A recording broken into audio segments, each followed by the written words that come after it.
الحمدللہ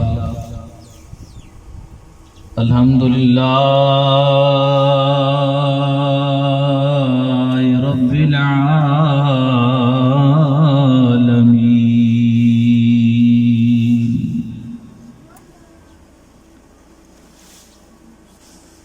والعاقبۃ للمتقین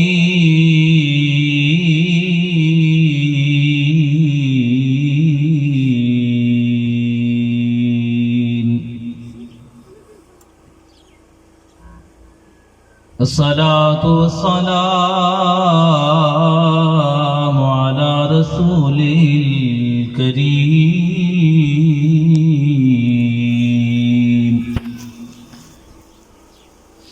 وعلى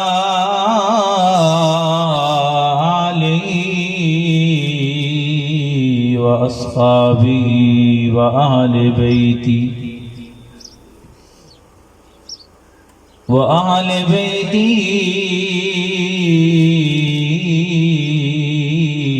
وذرياته وبناته أجمعين.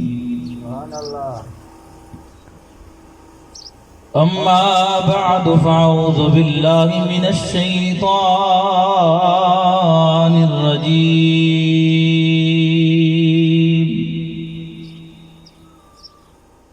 بسم الله الرحمن الرحيم.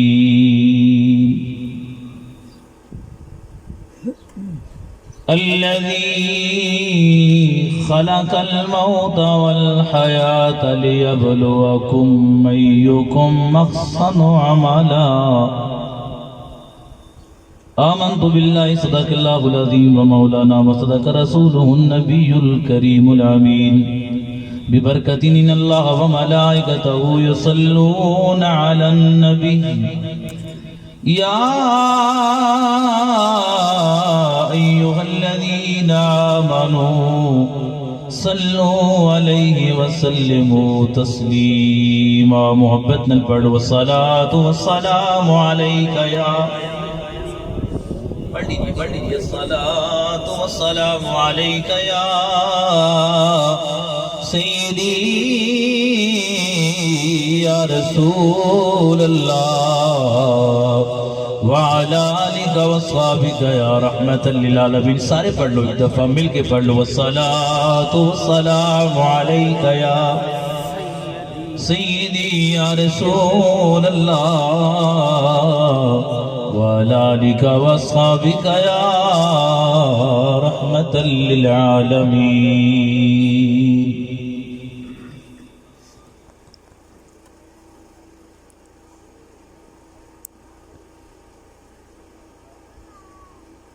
یہ دنیا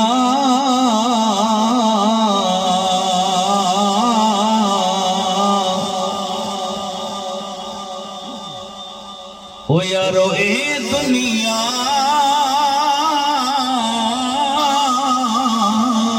نیو منزل ساڑی.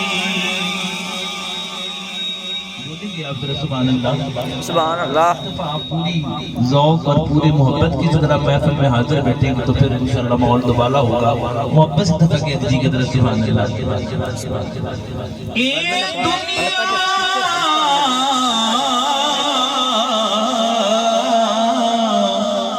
وہ نیو منزل ساڑی تے ساڑے دور دراز بسیرے.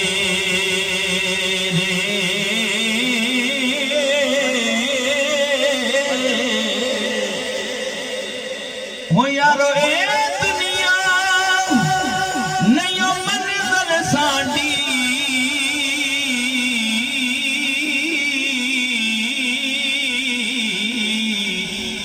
سڑے دور دراز بسیرے.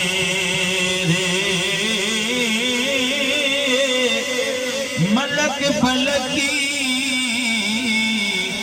کوئی سب ٹھا بسے دے تے ساڈی دنیا ہور اگیرے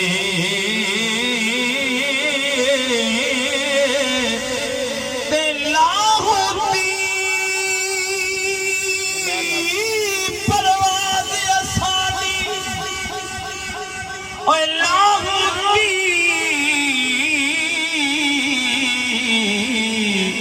پروازی ساڈی تے ساڈے رتبے بہت اچیرے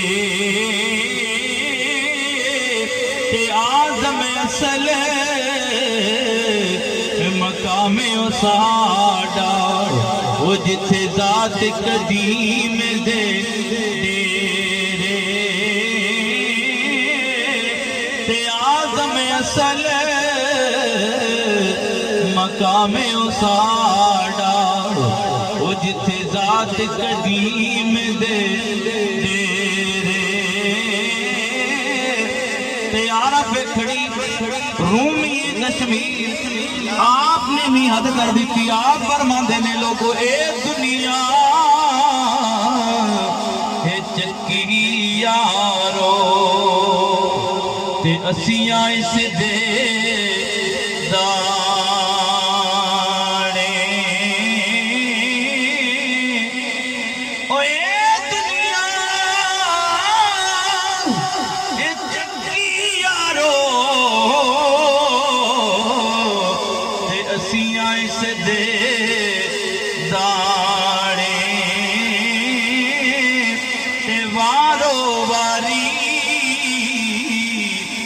سب نے بسیڑا ہے وارو واری کوئی سب نے بسیڑا تے کی راجے تے کی رانے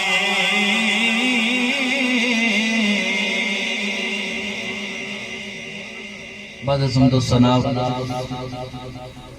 اللہ کی ست تعظیم و تکریم زینت محفل رونق محفل میرے دائیں اور بھائی جملہ آئمہ کرام حفاظ کرام علماء کرام سنخان مصطفیٰ اور واجب القدر آنے والے سرکار کے غلاموں آج کی خوبصورت اور بابرکت تقریب سعید جس کے اندر میں اور آپ شریک ہیں میرے عزیز ظہیر صاحب نے اپنے والد گرامی کے سارے ثواب کے لیے اپنے برادران کے ساتھ مل کر اپنے گھر کے اندر سجانے کی سعادت حاصل کی ہے دعا کرتا ہوں کہ جس محبت اور جس خلوص کے ساتھ آج کی اس حسین اور بابرکت بزم کو سجایا گیا مالک اسے اپنی بارگاہ میں شرف قبولیت عطا فرمائے اور میرا مالک اپنے محبوب کے صدقہ اور آج کی اس حسین اور پرنور محفل پاک کے صدقہ ظہیر صاحب کے والد گرامی کے مالک مغفرت فرمائے اللہ مرحوم کو کروٹ کروٹ اپنے محبوب کی رحمتوں سے نوازے اور شفاعت کبریٰ اپنے محبوب کی نصیب فرمائے وقت دامن بڑی قریب سی جگہ ہے 1 بجے دعا کا وقت تھا یقیناً 1 ہو چکا ہے میں نے اپنے اساتذہ اکرام سے کچھ وقت لے کر آپ کی خدمت میں چند گزارشات کرنے کا عزم کیا ہے دعا فرمائیں کہ جتنے لمحے بھی حاضر ہوں مالک اتنے لمحے حق کہنے کی آپ کو حق سننے کی اور بعد ازاں جانبین کو سنا کر اس پر عمل کرنے کی توفیق عطا فرمائے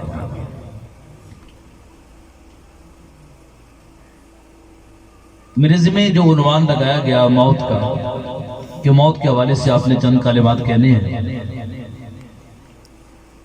بلا تاخیر میں نے جس آیت کریمہ کو پڑھنے کی سعادت حاصل کی ہے اس آیت کریمہ کے اندر بھی ہی موت کا ذکر ہے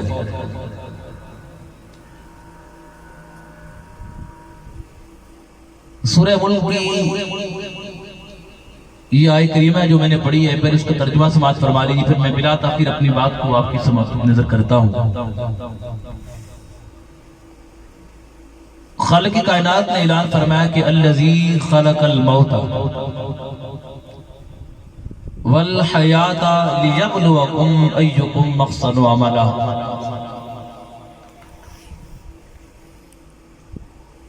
کہ اللہ نے موت اور زندگی کو اس لیے تخلیق فرمایا کہ تاکہ وہ مالک جانچ سکے کہ تم میں سے کون اچھے عمل کرتا ہے۔ یہ آیت کا بامعنی ترجمہ تھا جو میں نے آپ کی سماعتوں کی نظر کیا۔ اب میں کوشش کروں گا کہ میں اپنی اسی تلاوت کردہ آیت کے دامن میں رہتے ہوئے موت کی چند ایک ایسی باتیں جو اللہ کے قرآن اور میرے کریم آقا کے فرمان سے ملتی ہیں آپ کے دامن میں رکھوں۔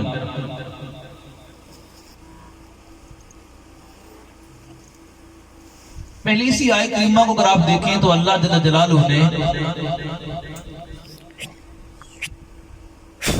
موت کی فضیلت کو روز روشن کی طرح عیاں کر دیا اس آیت کریمہ کے اندر کہ لوگوں موت کتنی اہمیت والی چیز ہے۔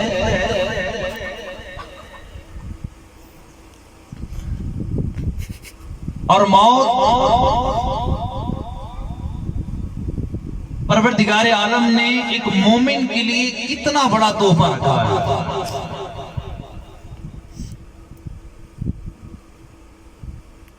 ہم نے موت کو اس حوالے سے پڑھا ہی نہیں، ہم نے موت کو اس حوالے سے دیکھا ہی نہیں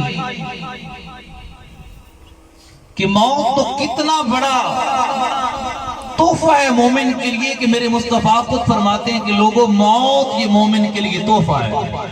الموت تحفۃ المومن، موت مومن کے لیے تحفہ ہے۔ اور اگر ایک اور میرے آقا کریم صلی اللہ علیہ وسلم کا فرمان پڑھا جائے تو میرے کریم آقا فرماتے ہیں کہ موت یار کو یار سے ملا دیتی ہے، موت بندے کو رب سے ملا دیتی ہے، موت وصل کا نام ہے۔ اسی حقیقت کو اللہ جل جلالہ نے سمجھانے کے لیے اس آیت کریمہ کے اندر جب موت کا ذکر فرمایا تو زندگی سے پہلے موت کا ذکر فرمایا۔ الذی خلق الموت والحیات، اللہ وہ ہے کہ جس نے موت اور زندگی کو تخلیق کیا۔ اب مجھے آپ ذرا بتائیے گا کہ بندہ مرتا پہلے ہے یا زندہ پہلے ہوتا ہے؟ زندہ پہلے ہوتا ہے نا، زندہ ہوتا ہے تو پھر اس پہ موت کا قاعدہ طاری ہوتا ہے۔ اب چاہیے تو یوں تھا کہ پہلے زندگی کا ذکر کیا جاتا، پہلے زندگی کے قوانین کو بیان کیا جاتا کہ ہم نے تجھے اس طرح پیدا کیا، پوری پیدائش کے لمحے کو اللہ کی قرآن نے بیان کیا کہ کس طرح ہم نے تمہیں گندے خون سے گندے پانی میں تبدیل کیا، پھر کس طرح ماں کے پیٹ کے اندر رکھا، کتنے دنوں تک ہم نے تمہیں کس مرحلے میں رکھا، پھر تم ایک وجود عطا فرمایا۔ چاہیے تو یوں تھا کہ پہلے زندگی کی احوال کا ذکر کیا جاتا کہ تو نے ماں کے رحم سے جب اس دنیا کے اندر آ کر آنکھیں کھولی، ہم نے تجھے زندگی عطا کی، تیری زندگی کی اہمیت اتنی ہے، تیری زندگی کی اوقات اتنی ہے، تیری زندگی کے مراحل ایسے ہیں، انہیں بیان کیا جاتا نہیں۔ اللہ نے زندگی کا بیان بعد میں رکھا، موت کا بیان پہلے رکھا۔ پہلے فرمایا الذی خلق الموت، اللہ وہ ہے جس نے موت کو تخلیق کیا اور زندگی کو تخلیق کیا۔ اب ابھی وقار وجہ کیا تھی؟ وجہ کیا تھی؟ وجہ یہ تھی، علماء فرماتے ہیں ایک تو اللہ موت کی اہمیت کو واضح کر رہا تھا کہ اے میرے بندے اس موت سے گھبرا نہ جانا، اس موت سے ڈر نہ جانا، یہ موت تیرے لیے ایک بڑا تحفہ ہے۔ اس موت کو تو پا کر تو دنیا فانی کو چھوڑ کر میری بارگاہ کے اندر آئے گا، مجھ سے ملاقات کرے گا، میرے یار سے ملاقات کرے گا۔ تیری یہ موت میری قربت کا سامان بنے گی، میری قربت کا سبب بنے گی۔ اور دوسرے لمحے پیغام بھی دے دیا کہ کہیں ایسا نہ کرنا کہ زندگی پا کر زندگی کی لذتوں میں محو ہو کر موت کو بھول نہ جانا۔ دیکھ تو عدم میں تھا، ہم نے تجھے عدم سے وجود عطا کیا، وجود عطا کرنے کے بعد پھر بھی تجھے ایک نہ ایک دن موت کے منہ میں آنا ہی آنا۔ تو عدم میں تھا، تجھے کوئی جانتا نہیں تھا، تیرا کوئی نام نشان نہیں تھا، ادھر اپنی اوقات پہ تو چلا جا۔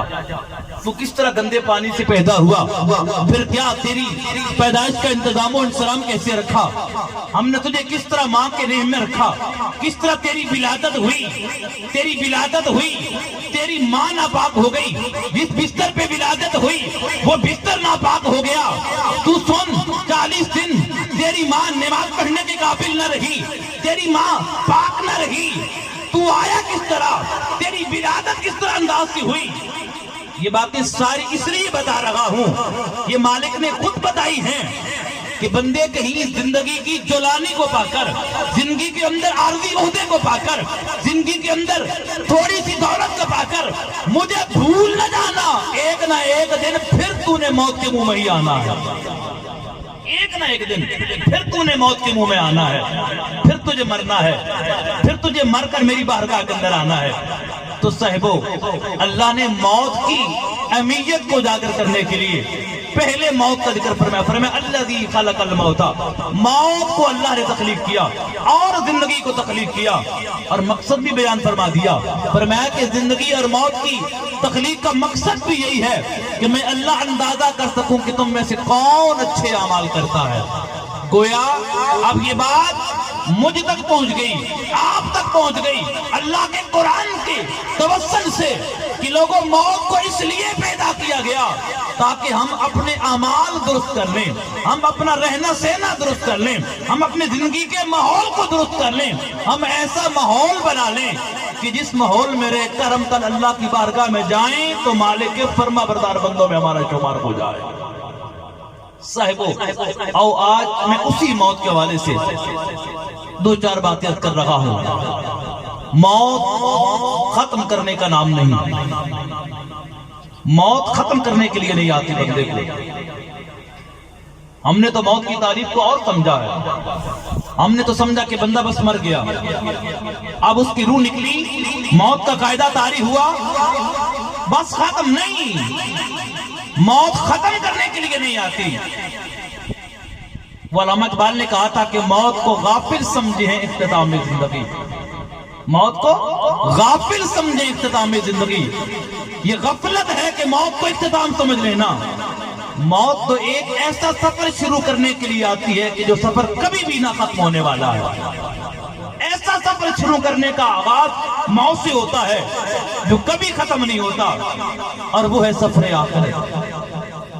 میرے بھائیو، جب بندہ کسی سفر کے لیے جاتا ہے، اس سفر کے لیے سامان بھی ساتھ لے کے جاتا ہے۔ جب کسی سفر کے لیے جاتا ہے تو سامان بھی ساتھ لے کے جاتا ہے۔ بات سمجھ آ رہی ہے کہ میں بھی ذرا اشعار اور ترنم کی جانب بڑھ جاؤں، 2-4 باتیں سمجھا کے آخر میں 2-4 منٹ دو پورا کر، محبت سے بولیے ذرا سبحان اللہ۔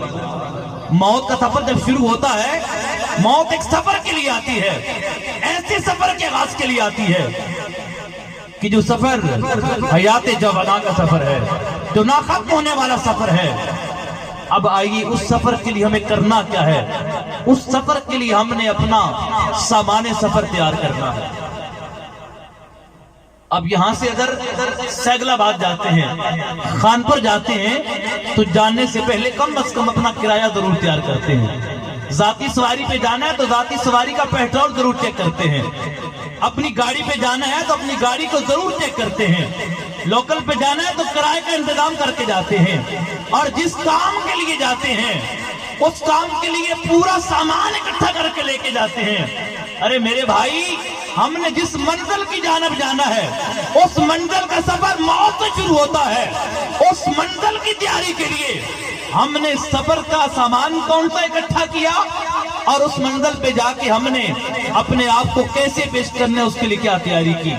اور ایک لمحہ فکریہ دیتا ہوں، آج ہم اس غفلت میں پڑے ہیں، ہم میں سے کوئی زیادہ پڑھ گیا تو اپنی اس علم کی مان میں پڑا ہوا ہے، کسی کے پاس زیادہ دولت آ گئی وہ اس دولت کے چکر میں پڑا ہے، کسی کے پاس عہدہ آ گیا وہ اس عہدے کے چکر میں پڑا ہے۔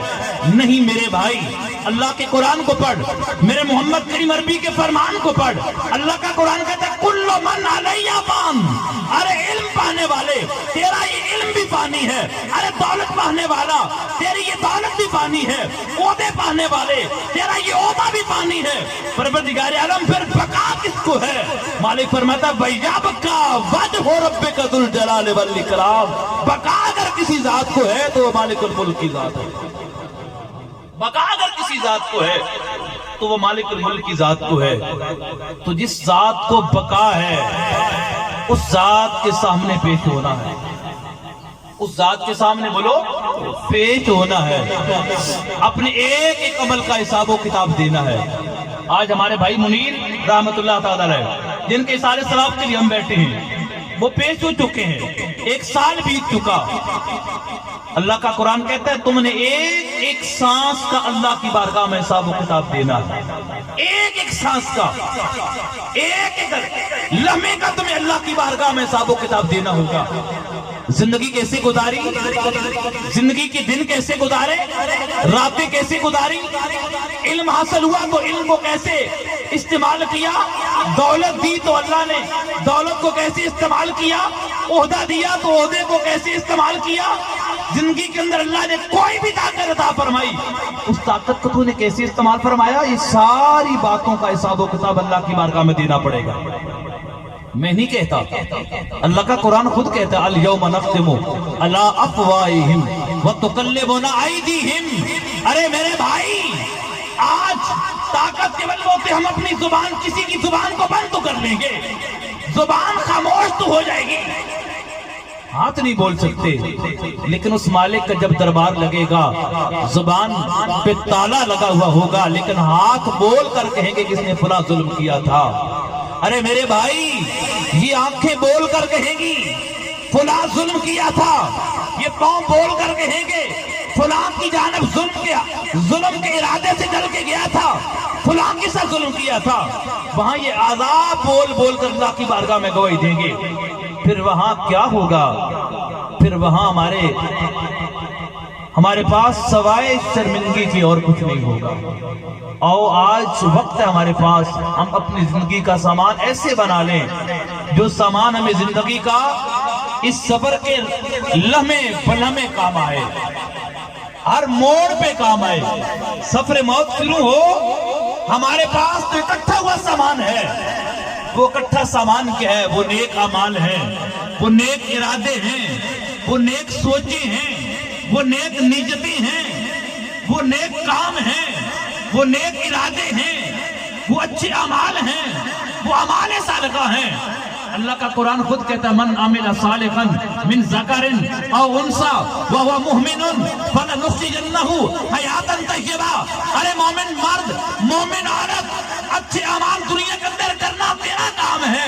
جب یہ تیرا سفر موت شروع ہوتا ہے، سفر آخرت شروع ہوتا ہے موت سے، اللہ فرماتا ہے پھر ہم تمہیں ایک ایسی زندگی عطا فرما دیتے ہیں، پاکیزہ زندگی عطا کر دیتے ہیں کہ جس زندگی کی پھر کوئی بھی نظیر بتا نہیں سکتا، ایسی زندگی مل جاتی ہے۔ صاحبو آؤ آج میں اور آپ اپنا محاسبہ کریں۔ یہ محفلیں محاسبے کے لیے ہوا کرتی ہیں، صرف کانوں کے چسکے کے لیے نہیں، یہ محفلیں محاسبے کے لیے ہوتی ہیں۔ اگر آج سے پہلے ہم جھوٹ بولتے تھے تو آج سے جھوٹ بولنا بند کر دیں، اگر آج سے پہلے کسی کے حق پہ ڈاکہ ڈالتے تھے تو اس کے حق پہ ڈاکہ ڈالنا چھوڑ دیں۔ ان معاملوں سے ہم یہ باتیں لے کر جائیں۔ سیدنا عمر فاروق رضی اللہ تعالیٰ عنہ خلیفہ وقت ہے، جلیل القدر صحابی رسول ہیں، میرے آقا کی مراد بھی ہیں، مرید بھی ہیں۔ آپ کا دور خلافت ہے، ایک دن آپ اپنے گھر میں آتے ہیں، زاروں قطار آپ کی آنکھوں میں آنسو جاری ہو جاتے ہیں۔ بات سمجھ آ رہی ہے نا؟ بولیں ادھر سبحان اللہ۔ زاروں قطار آپ کی آنکھوں میں آنسو آ جاتے ہیں۔ یہ رونے والا کون ہے؟ سیدنا عمر فاروق رضی اللہ تعالیٰ عنہ۔ پتا ہے کون سیدنا عمر فاروق؟ یہ بات میں کروں گا، پہلے مرتبہ سن لیجیے۔ کون عمر فاروق؟ زمانہ خلافت ہے آپ کا، مصر فتح ہوتا ہے، مصر فتح ہوتا ہے، اور مصر کی فتح کی خبر پانے کے بعد آپ کے غلام آپ کسی پر سوار وہاں پہنچ جاتے ہیں۔ مصر پہ آپ کا قبضہ ہو گیا مسلمانوں کا، اب ایک وفد آتا ہے جناب سیدنا عمر فاروق کے پاس، حضور وہاں ایک دریائے نیل بہتا ہے، اور دریائے نیل کا یہ خاصہ ہے کہ ہر سال ایک لڑکی بناؤ سنگھار کر کے اس دریا میں ڈالی جاتی ہے، تب دریا کا پانی لوگوں کو فائدہ دیتا ہے۔ اجازت دی جائے لڑکی کا بناؤ سنگھار کر کے دریا میں ڈالا جائے۔ ہائے سیدنا عمر فاروق رضی اللہ تعالیٰ عنہ کا ذرا جواب دیکھیے، سنیے آپ نے فرمایا کیا کہا تم نے کہ دریائے نیل میں ایک بناؤ سنہار لڑکی کر کے ڈالی جائے پھر دریائے نیل فائدہ دیتا ہے؟ کہا یہ طریقہ چولاک ہے، یہ طریقہ میرے مصطفیٰ کریم کے غلاموں کا نہیں۔ سمجھے کہ سبحان اللہ بولیے ذرا۔ کہا یہ طریقہ چولاک ہے، کیا میرے آقا کی آمد کے بعد بھی یہ جہالت باقی ہے؟ میں عمر فاروق کبھی ایسا کام نہیں کروں گا۔ پھر میں ایسا کرو، ایک کاغذ مجھے دو اور ایک پینسل مجھے دو، ایک کاغذ مجھے دو اور ایک پینسل مجھے دو۔ آپ نے ایک کاغذ لیا، ایک پینسل لی، اس پہ دریائے نیل کے نام ایک پیغام لکھا۔ کیا پیغام تھا؟ پیغام یہ تھا کہ اے دریائے نیل، تجھے عمر حکم دیتا ہے کہ اگر تو اللہ سے عبادت کر رہا ہوں، بس جناب عمر فاروق کا وہ کاغذ رکھنے کی دیر تھی کہ دریائے نیل نے چلنا شروع کر دیا۔ دریائے نیل نے چلنا شروع کر دیا۔ کسی عاشق نے اس بات کو جب پڑھا تو اس نے اپنی قلم کو یوں اس انداز سے جنبش دی کہ صبح قیامت تک آنے والے سیدنا عمر فاروق رضی اللہ عنہ کی بات پہ جھومتے ہیں اور سن کر۔ ذرا توجہ کیجیے گا، کیا عاشق کہتا ہے کہ تم اپنا معیار زمانے کے اندر درست بنا لو، اپنے ذہن سہنے کے انداز درست کر لو، اپنے جینے کے طریقے بدل لو، اپنے رہنے سہنے کے انداز مصطفیٰ کریم کے غلاموں جیسے بنا لو۔ سنو نہ ذرا تڑپ جاؤ گے۔ جناب سیدنا عمر فاروق رضی اللہ تعالیٰ عنہ، آپ نے کریم آقا صلی اللہ تعالیٰ علیہ وسلم کی غلامی کا حق ادا کیا، اور عاشق نے آپ کو سلام عقیدت خراج عقیدت پیش کرنے کے لیے یوں اپنے الفاظ لکھے۔ عاشق کہتا ہے کہ محبوب دی گلتے ایک پاسے سن کر محبوب دے خادم دی۔ بولے ذرا سبحان اللہ، پھر بولیے ذرا سبحان اللہ۔ ہو محبوب دی گلتے ایک پاسے سن کر محبوب دے خادم دی۔ ارے فاروق دل کھیاں ہے رکیاں تے پہ نیل چلائے جاندے نے۔ فاروق دل کھیاں ہے رکیاں تے پہ نیل چلائے جاندے نے۔ لیکن میرے بھائی کیوں جناب سیدنا عمر فاروق رضی اللہ تعالیٰ عنہ آپ کے رخوں پہ دریائے نیل نے چلنا شروع کر دیا؟ ایک دن جناب سیدنا عمر فاروق رضی اللہ تعالیٰ عنہ اپنے گھر کے اندر تشریف لے کر آتے ہیں۔ آپ کی آنکھوں میں آنسو، زاروں قطار اللہ کے پیارے محبوب کے پیارے غلام جناب سیدنا عمر فاروق روتے جا رہے ہیں۔ آپ کی بیوی نے آواز سنی، آواز دے کر اپنے بچے سے کہا کہ اوے میرے شہزادے، جا کر ذرا باپ سے پوچھنا کہ آج رونے کی کیا وجہ ہے، اتنی زاروں قطار رونے کی کیا وجہ ہے؟ کسی نے کوئی اذیت تو نہیں دی، کسی نے کوئی تکلیف تو نہیں دی، کسی نے کوئی درد تو نہیں دیا، کسی نے کوئی بات تو نہیں کی؟ جناب سیدنا عمر فاروق رضی اللہ تعالیٰ عنہ کے پاس آپ کا شہزادہ آتا کر کہتا ہے کہ اللہ کے پیارے محبوب کے پیارے خلیفے، ذرا بتائیے نا آپ کے رونے کی وجہ کیا ہے؟ اے ابا حضور، آج کسی نے آپ پہ کوئی بات تو نہیں کی نا؟ آج آپ کا رونا بڑا دکھی نظر آ رہا ہے۔ سیدنا عمر فاروق رضی اللہ تعالیٰ عنہ آپ نے جو جملے کہے وہ جملے سننا اور دل کی تختی پہ لکھ کے لے کے جانا۔ سیدنا عمر فاروق فرماتے ہیں اوے میرے شہزادے، آج میں جب صبح کی نماز پڑھا کر مسجد نبوی سے باہر نکلا نا، مسجد نبوی کی گلی گلی کے اندر میں عمر فاروق کی تعریفیں کی جا رہی تھی. کوئی کہہ رہا تھا کہ عمر فاروق بڑا اچھا حاکم ہے، کوئی کہہ رہا تھا عمر فاروق نے حاکمیت کا حق ادا کر دیا، کوئی میری کیا تعریف کر رہا تھا، کوئی میری کیا تعریف کر رہا تھا، سارے میری تعریفیں کر رہے تھے. لیکن میرے دل کے اندر موت کا غم منڈلا رہا تھا، مجھے موت کا غم کھائے جا رہا تھا. اور میں گھر میں آ کر اس لیے رو رہا ہوں کہ میں نے اپنی زوجہ کے حقوق کی ادائیگی میں کہیں غفلت نہ کر دی ہو، اس لیے کہ میں جب سے حاکم مدینہ بنا ہوں، جب سے میں نے خلافت سنبھالی ہے، صبح شام دن رات ہر لمحے ہر گھڑی خلافت کے معمولات کے اندر مصروف رہتا ہوں کہ ان مصروفیات کے عالم میں میں نے اپنی بیوی کو ناراض تو نہیں کر دیا.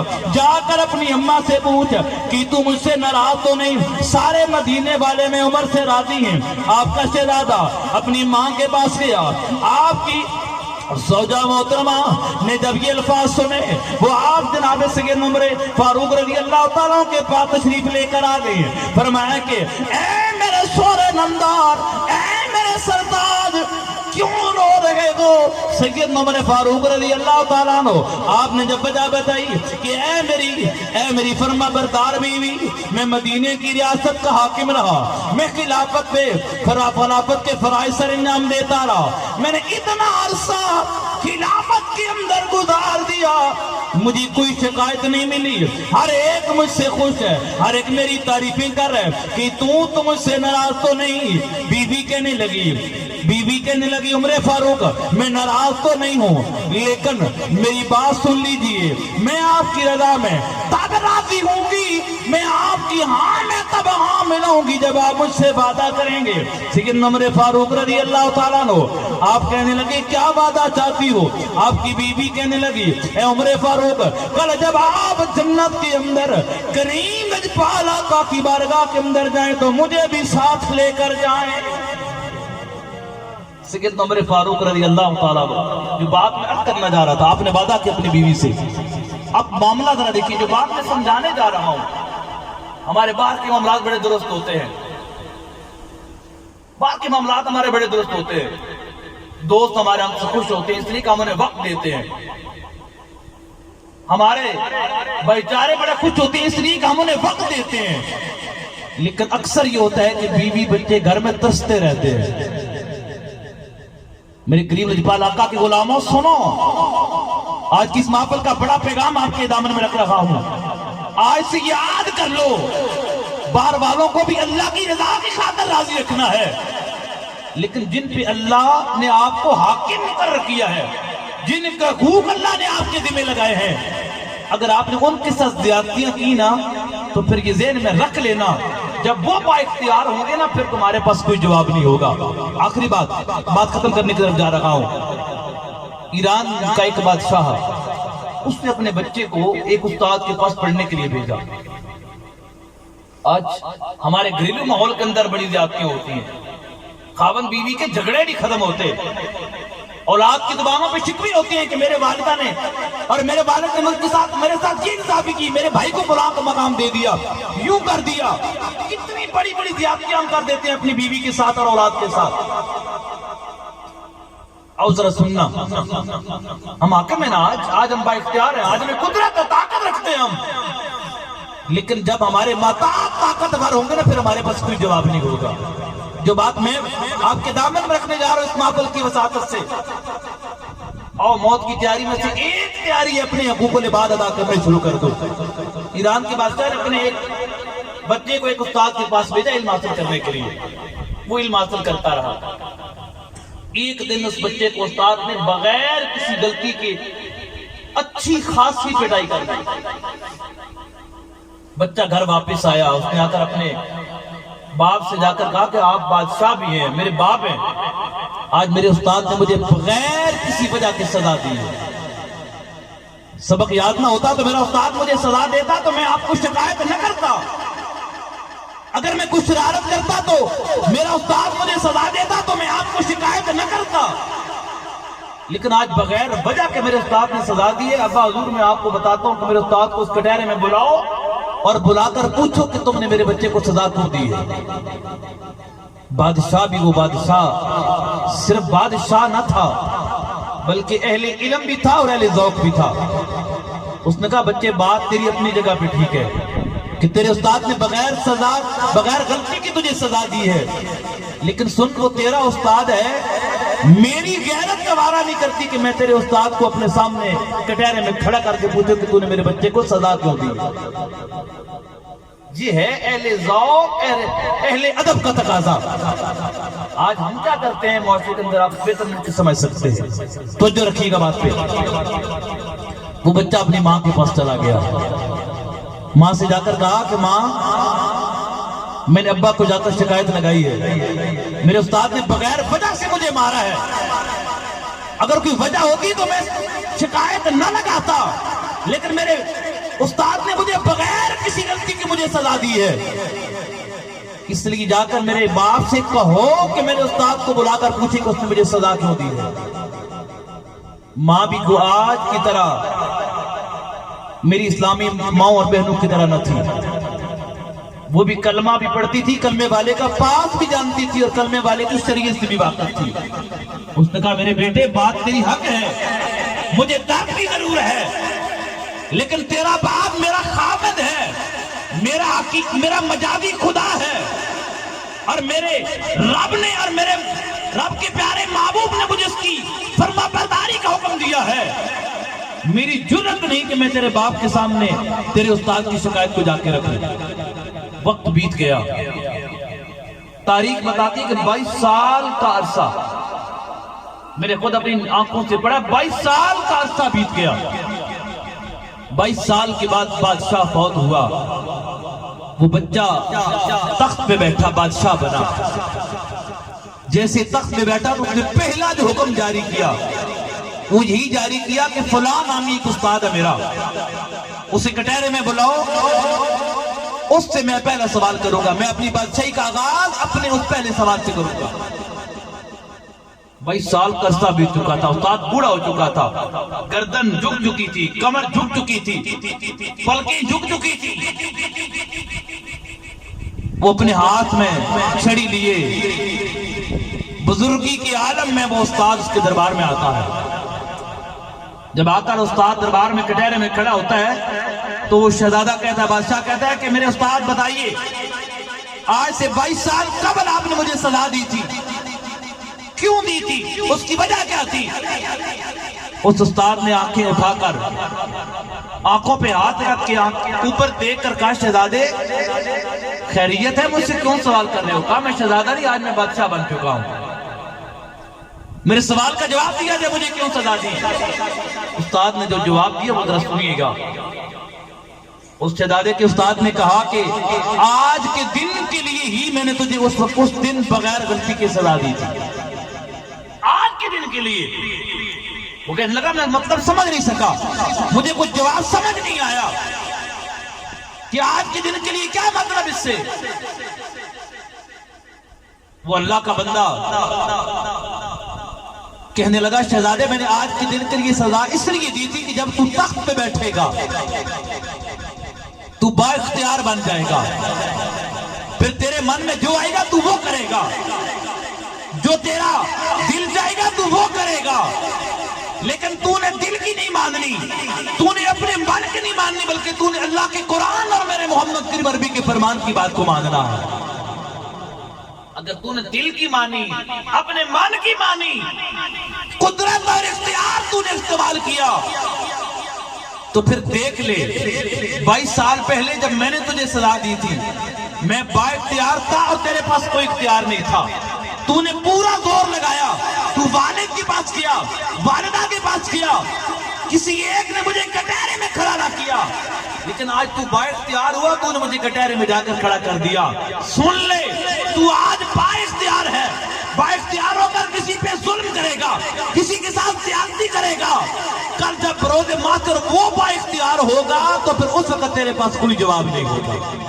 اس لیے میرے بھائیوں آؤ آج اس محفل سے سبق لے کر جاؤ موت کی تیاری کے لیے۔ سب سے موت کی بڑی تیاری یہ ہے کہ کسی کے ساتھ ظلم نہ کرو، کسی کے ساتھ زیادتی نہ کریں، اور بالخصوص اپنے گھریلو معاملات ہم سب درست کریں۔ ہمارے بیوی بچوں پہ جو ہمارے معاملات ہیں، بیوی کے حقوق ہیں، بچوں کے حقوق ہیں، ماں کے ان حقوق کو پورا کرنے کی کوشش کریں۔ آج ہم بہت سارے معاملات میں آ کر اپنے گھر کو بلا بیٹھتے ہیں اور اپنے ان سارے حقوق و فرائض سے غافل ہو جاتے ہیں۔ اللہ کی بارگاہ میں دعا کرتا ہوں کہ پروردگار عالم جتنے لمحے جو کچھ میں نے کریم آقا صلی اللہ علیہ وسلم کی فرامین کی روشنی میں آپ کے سامنے عرض کرنے کی سارت کی مالک نے اپنی بارگاہ میں شرف قبولی عطا فرمائے۔ 2-4 منٹ اوپر چلے گئے، اللہ ہماری اس حاضری کو اپنی بارگاہ میں شرف قبولی عطا فرمائے۔ اللہ ظہیر صاحب کے والد گرامی کی مغفرت فرمائے، اللہ ان کی والدہ کی مغفرت فرمائے، پروردگار عالم بھائیوں کو آپس میں اتفاق و اتحاد عطا فرمائے۔ وآخر دعوانا ان الحمد للہ رب العالمین۔ سب یہ بات